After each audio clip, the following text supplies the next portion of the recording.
Madame, Monsieur, bonjour, bienvenue sur Al24 News. C'est l'heure de votre journal de 13 heures à la une de l'actualité de ce mardi.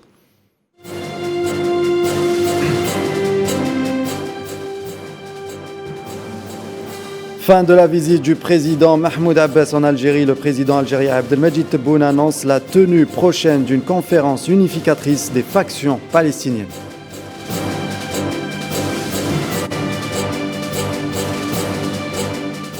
Explosion dans la ville de Bassora en Irak. Un premier bilan fait état de 4 morts et une vingtaine de blessés.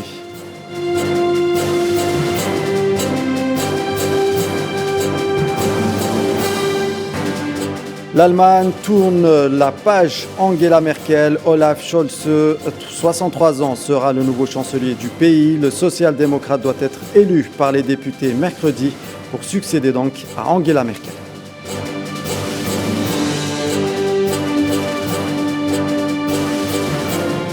Sport, coupe arabe, l'Algérie-Égypte, c'est l'affiche de cette troisième et dernière journée des phases de poule. Un match pour le leadership du groupe.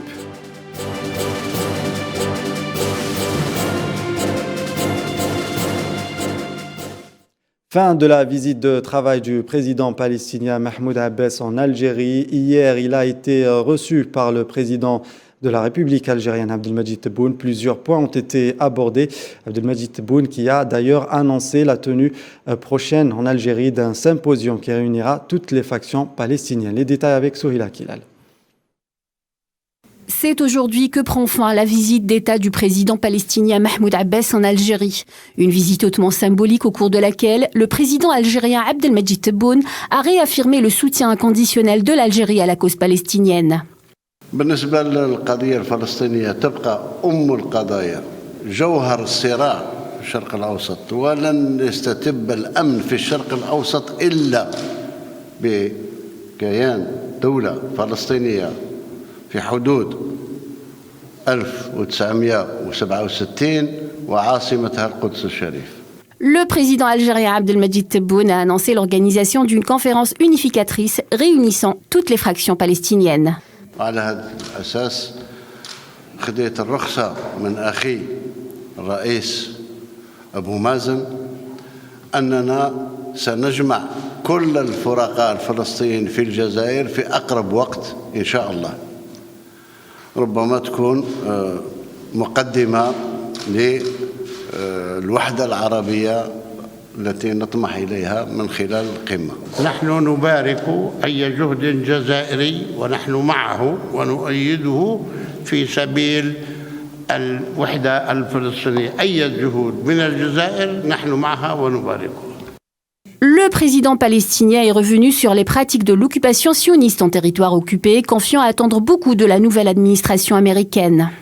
والآن تكلمت الإدارة الأمريكية كلاما آخر ربما كان كلاما جيدا نتوقع منها أن تترجم هذا الكلام إلى واقع بمعنى أن تعترف بالشرعية الدولية كما حصل لكن أن تطبق هذا الاعتراف وأن تطلب من إسرائيل وقف كل نشاطاتها الاستيطانية وكل أعمالها الأحادية وأن توقف نشاطاتها بالذات فيما يتعلق بالقدس والشيخ جراح وهذا شيء مهم ثم أن تعيد سفارتها أو قنصليتها التي أغفلتها إلى القدس الشرقية. Abdelmadjid Tebboune a par ailleurs annoncé l'octroi à l'État palestinien d'une aide financière d'une valeur de 100 millions de dollars et 300 bourses d'études aux étudiants palestiniens désirant poursuivre leurs études dans les universités algériennes.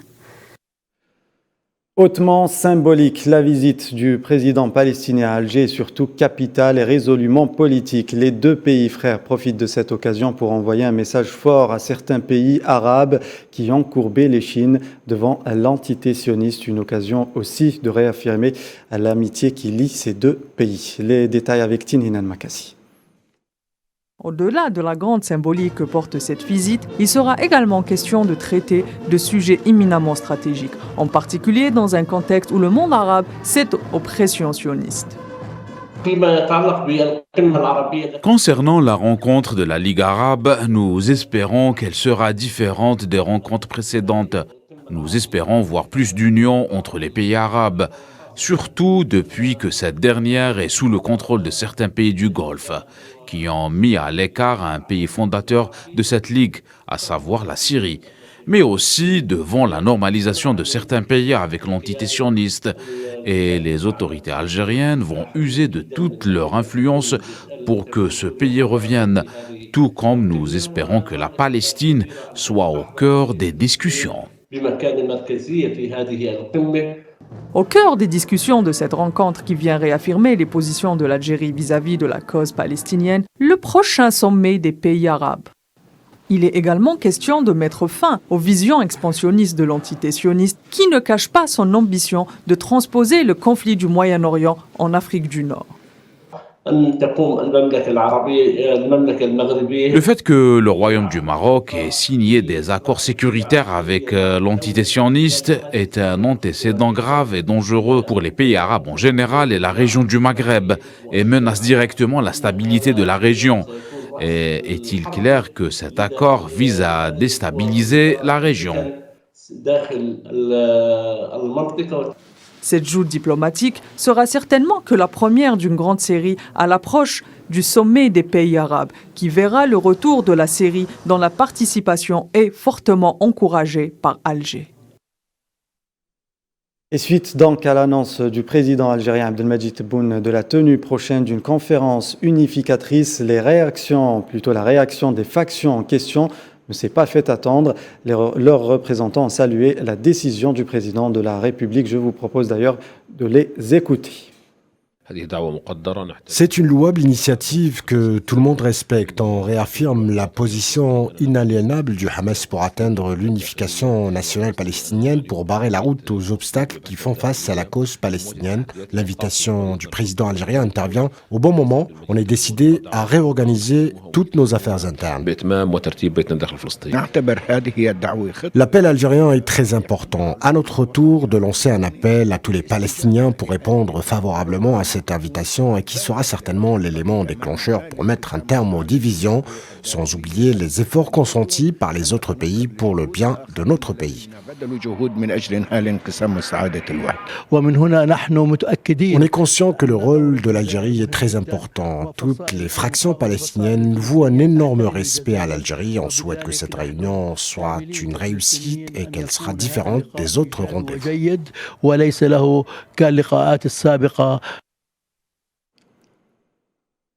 Un hommage à présent, le docteur France-Omar Fanon est décédé le 6 décembre 1961 à la fleur de l'âge des suites d'une maladie. Ce combattant en faveur de la décolonisation de l'Algérie, de l'Afrique et du Sud global a laissé un héritage universel plus que jamais vivant. À l'occasion du 60e anniversaire de sa disparition, sa maison à Blida sera réouverte et des activités seront prévues. C'est un reportage signé Sofiane Barouti.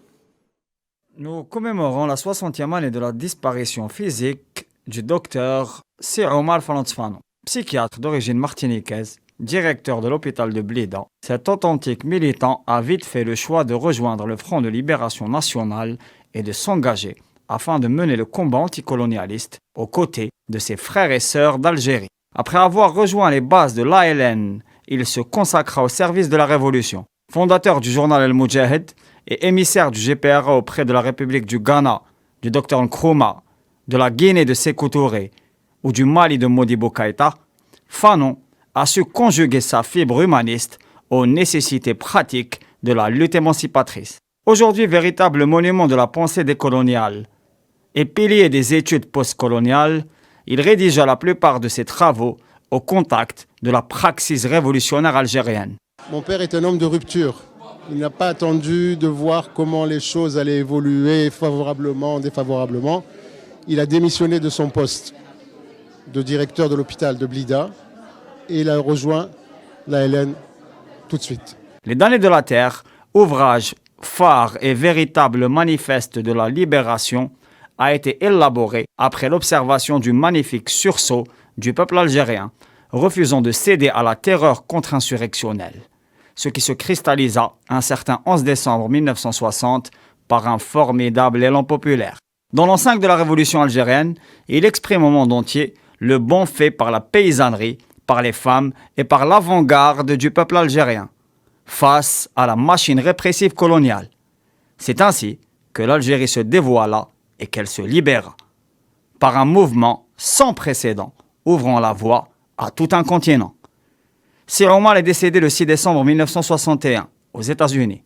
Il exprima sa volonté d'être enterré sur la terre qu'il avait choisie. Sa dépouille mortuaire fut portée à dos d'homme par ses frères d'armes. Après avoir traversé la frontière tunisienne, il a été inhumé au cimetière de Ain el-Karma dans l'Est algérien. Ce citoyen qui a marqué son temps continue de forger les horizons de la pensée de la libération face à l'infamie des racismes et à la folie du colonialisme, toujours en cours. La pensée fanonienne demeure plus que jamais vive et Sir Omar se doit de figurer au panthéon de la nation comme élément important d'un horizon toujours en mouvement. Dans l'actualité internationale, au Mali, le président du parti Sadi, plusieurs fois député et figure de la vie politique malienne, Omar Mariko, a été placé lundi en garde à vue suite à un enregistrement vocal qui défraie la chronique sur les réseaux sociaux, notamment au Mali. Dans ce vocal, on entend une voix qui serait attribuée à Mariko, s'en prendre au premier ministre malien Choguel Kokala Maïga à travers des propos injurieux et grossiers. L'enregistrement controversé objet de l'interpellation serait une réaction de son présumé auteur à un autre vocal sur la toile à travers lequel des propos seraient attribués au chef du gouvernement antérieurement à sa nomination comme Premier ministre.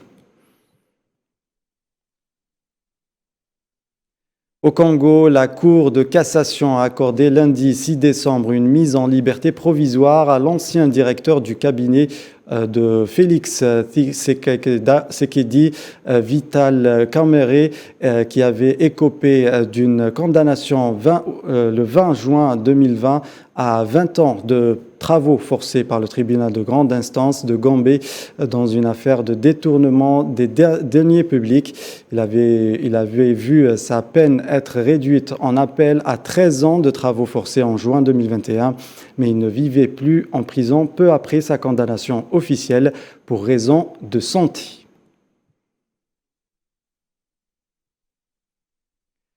L'opposant béninois Joël Aivo, professeur de droit dont la candidature à la présidentielle d'avril 2021 avait été rejetée, vient d'être condamné ce mardi à 10 ans d'emprisonnement ferme, plus une amende de 45 millions de francs CFA, soit près de 77 000 euros. C'est la réquisition prononcée par le ministère public contre Joël Aivo et deux de ses co-accusés. La Cour de répression des infractions économiques et du terrorisme les poursuivait pour atteinte à la sûreté de l'État et blanchiment de capitaux.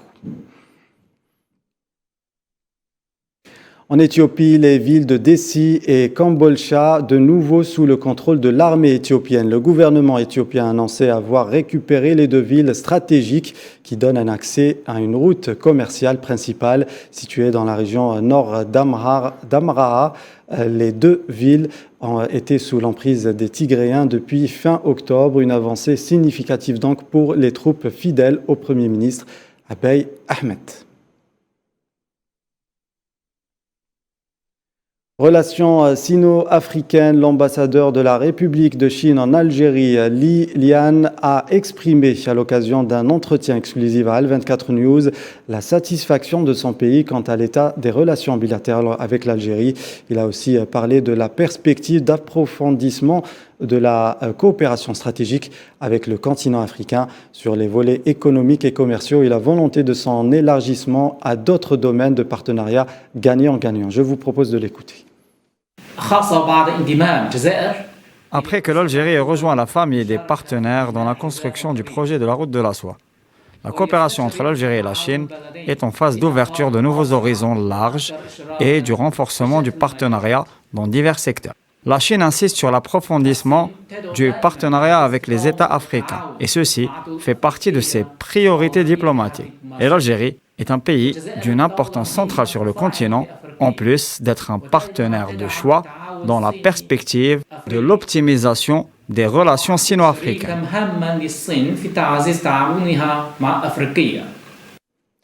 Et comme vous le disiez en titre, en Irak, une explosion à Bassora dans le sud de l'Irak a fait au moins 4 morts et 20 blessés. L'explosion a eu lieu dans le centre-ville, près d'un hôpital principal, mettant le feu à au moins un véhicule et endommagé un minibus. Les premiers résultats de l'enquête indiquent que l'explosion aurait été provoquée par une moto piégée avec des explosifs. En Syrie, un incendie s'est déclaré ce mardi au port de Latakia, principal port de Syrie, à la suite d'une attaque aérienne sioniste contre le parc à conteneurs, a rapporté la télévision publique syrienne, précisant que des dégâts matériels ont été causés sans pouvoir indiquer si l'incident a fait des victimes. Tension entre Moscou et Kiev. Le président des États-Unis, Joe Biden, doit s'entretenir aujourd'hui par visioconférence avec son homologue russe. Washington entend notamment aborder les intentions qu'on prête à Moscou d'attaquer l'Ukraine, un sujet récurrent ces dernières années malgré les démentis des autorités russes et l'absence de réalisation de ce scénario sur ce dossier. La diplomatie russe devrait tenter, comme elle l'a laissé entendre récemment, d'obtenir un accord sur la non-extension de l'OTAN à l'Est. Parmi les autres sujets qui doivent être abordés par les deux chefs d'État figurent notamment la cybersécurité, mais également des différents dossiers internationaux comme l'Afghanistan, l'Iran ou encore la Libye. L'Allemagne tourne la page Angela Merkel. Olaf Scholz, 63 ans, sera le nouveau chancelier du pays. Le social-démocrate doit être élu par les députés mercredi pour succéder donc à Angela Merkel. Olaf Scholz a préparé son gouvernement composé de 8 femmes et 8 hommes. Les détails avec Mohamed Amin Aberkan. C'est demain que la nouvelle équipe formée par Olaf Scholz, le nouveau chancelier allemand, entrera en exercice. Un gouvernement paritaire composé de 9 hommes et 8 femmes. Celles-ci occuperont des postes clés comme l'intérieur ou la défense. Frappé par une 4e vague de Covid, le nom du futur ministre de la Santé était particulièrement attendu. Et c'est Karl Lauterbach qui a été désigné à ce poste. Il est l'un des experts scientifiques les plus écoutés en Allemagne depuis l'apparition de la pandémie. Nancy Faeser a hérité d'un lourd portefeuille. Il s'agit du ministère de l'Intérieur. Elle a déjà annoncé vouloir mettre l'accent sur la lutte contre l'extrémisme de droite, qui représente selon elle la plus grande menace actuelle sur la démocratie allemande. Ça sera également une femme qui dirigera le nouveau ministère de la Construction et du Logement, en la personne de Clara Geiwitz. Svenja Schulz sera la 3e femme à occuper le poste de ministère de l'Environnement, un ministère clé pour la future politique du gouvernement allemand. Pour le reste, les noms sont connus déjà depuis quelques jours. Les Verts dirigeront les ministères des Affaires étrangères par le biais d'Annanella Baerbock. Le ministère de la Famille est revenu à Anne Spiegel. À l'environnement, on y retrouve Steffi Lemke. Les libéraux récupèrent, eux, les finances par le biais de leur premier responsable Christian Lindner, les transports Volker Wissing, la justice Marco Buschmann et l'éducation Bettina Stark-Watzinger. On retiendra aussi que l'équipe dirigeante allemande prendra un coup de jeune, la moyenne d'âge descendant à une 50aine d'années. Le membre le plus âgé du gouvernement sera aussi son chef, Olaf Scholz, 63 ans. Un autre chancelier a été investi ce lundi, mais cette fois-ci en Autriche. Le ministre de l'Intérieur, Karl Nehammer, a été donc officiellement investi chancelier. Il est le 3e à occuper ce poste en quelques mois dans le pays alpin, agité par des scandales de corruption. Le nouveau dirigeant conservateur de 49 ans aura pour première mission de gérer la crise liée au Covid-19 et notamment réussir la sortie du confinement en théorie prévue en Autriche d'ici la fin de la semaine. Environ 185 000 Calédoniens seront appelés dimanche prochain à se prononcer sur l'indépendance de leur territoire à l'occasion du 3e et dernier référendum d'autodétermination prévu par l'accord de Nouméa. Mais le contexte est tendu, les indépendantistes appellent leurs partisans à ne pas participer au vote. Les détails avec Amel Amzian Zetouni. L'avenir de la Nouvelle-Calédonie se jouera le 12 décembre prochain. Les électeurs calédoniens sont appelés aux urnes pour se prononcer une troisième et dernière fois sur l'avènement à la pleine souveraineté de l'archipel français, suivant l'accord de Nouméa datant de 1998 qui prévoit l'organisation d'un troisième scrutin en cas de 2 victoires successives du non. Pour rappel, le non l'avait emporté avec 56,7%, puis 53,26% des voix en 2018 et en 2020. Cependant, les indépendantistes qui l'avaient pourtant réclamé au printemps dernier ont décidé de boycotter le scrutin. Ils avaient demandé de le reporter à septembre 2022 pour des raisons sanitaires et sociales liées au Covid-19. Ces derniers, qui ont remporté une victoire historique le 17 février 2021 en décrochant la majorité au gouvernement de la Nouvelle-Calédonie, ont annoncé qu'ils ne reconnaîtront pas les résultats issus des urnes. Pour Sébastien Lecornu, ministre des Outre-mer, la non-participation à ce référendum est un droit en démocratie, mais elle n'aura pas d'impact juridique.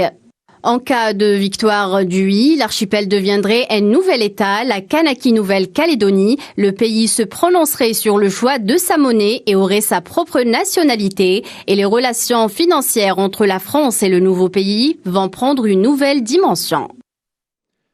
Santé, face à l'ampleur de la 5e vague et à l'arrivée du variant Omicron, le gouvernement français s'est réuni lundi en Conseil de défense sanitaire extraordinaire. Le Premier ministre Jean Castex a détaillé des nouvelles mesures de restriction, la vaccination des enfants fragiles, protocole niveau 3 à l'école, fermeture des discothèques sont les principaux points évoqués lors de ce Conseil. Les détails avec Naila Hamouda.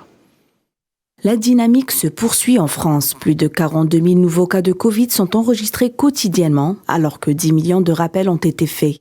Plus inquiétant, le nombre de patients hospitalisés est aujourd'hui supérieur à 11 000, un seuil qui n'avait plus été atteint depuis la fin août, et plusieurs hôpitaux sont sur le qui-vive.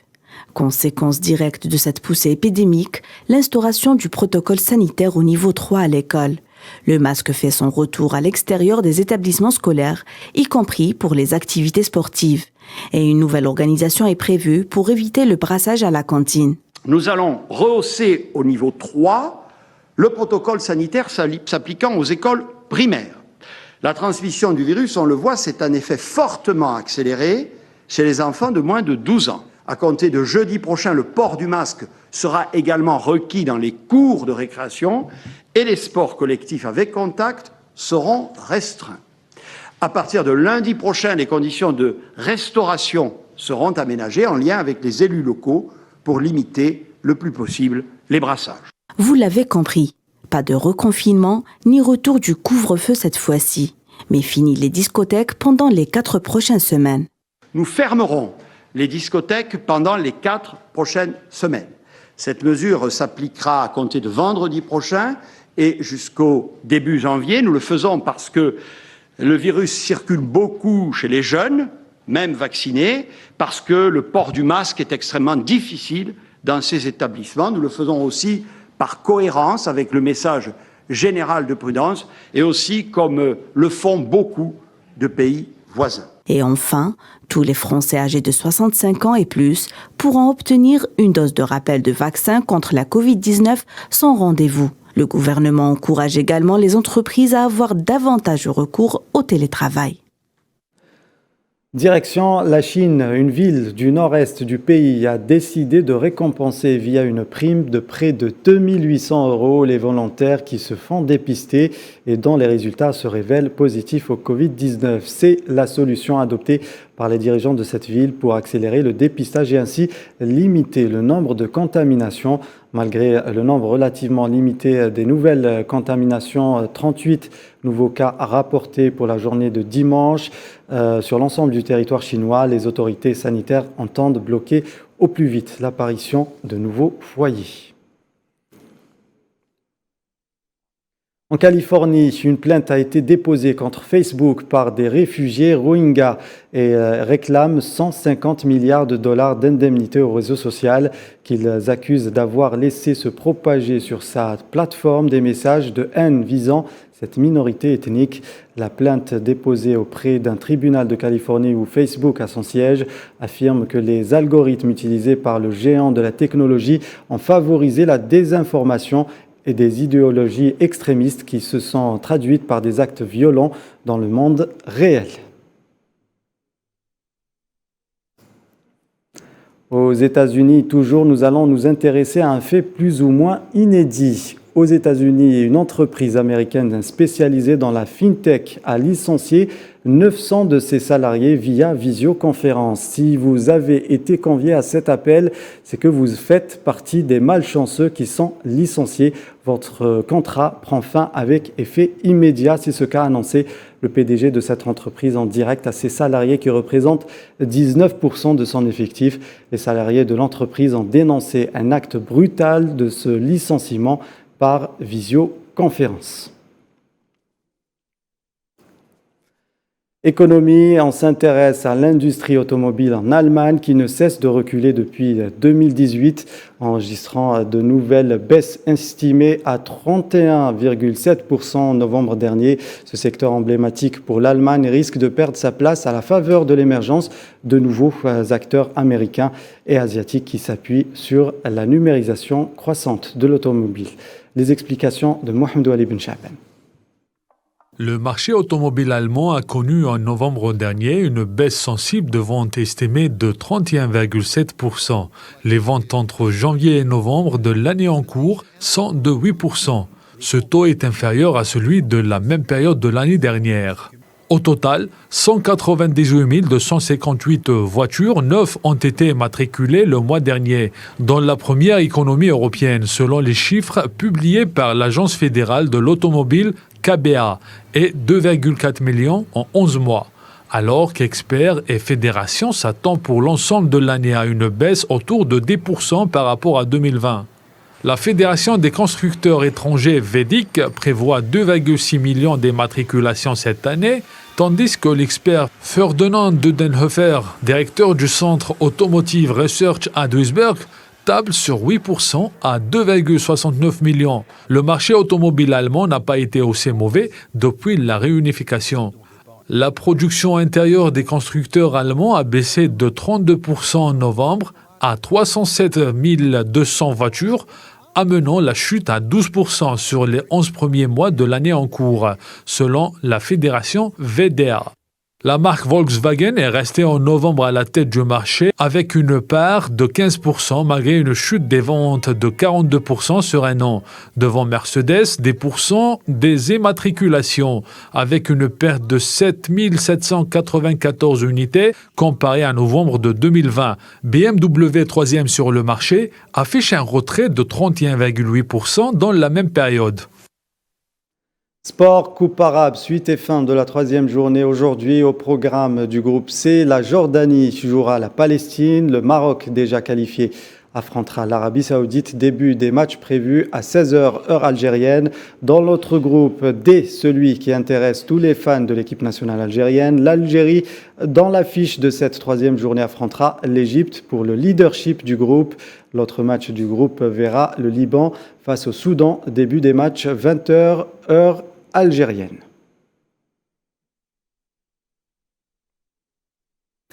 Fin de ce 13h, merci de nous avoir suivis. Vous retrouverez Fatma Mehani pour l'édition de 19h. Tout de suite, ne manquez pas le point météo présenté par Amel Amzian Zitouni. Excellente suite des programmes sur Al 24 News.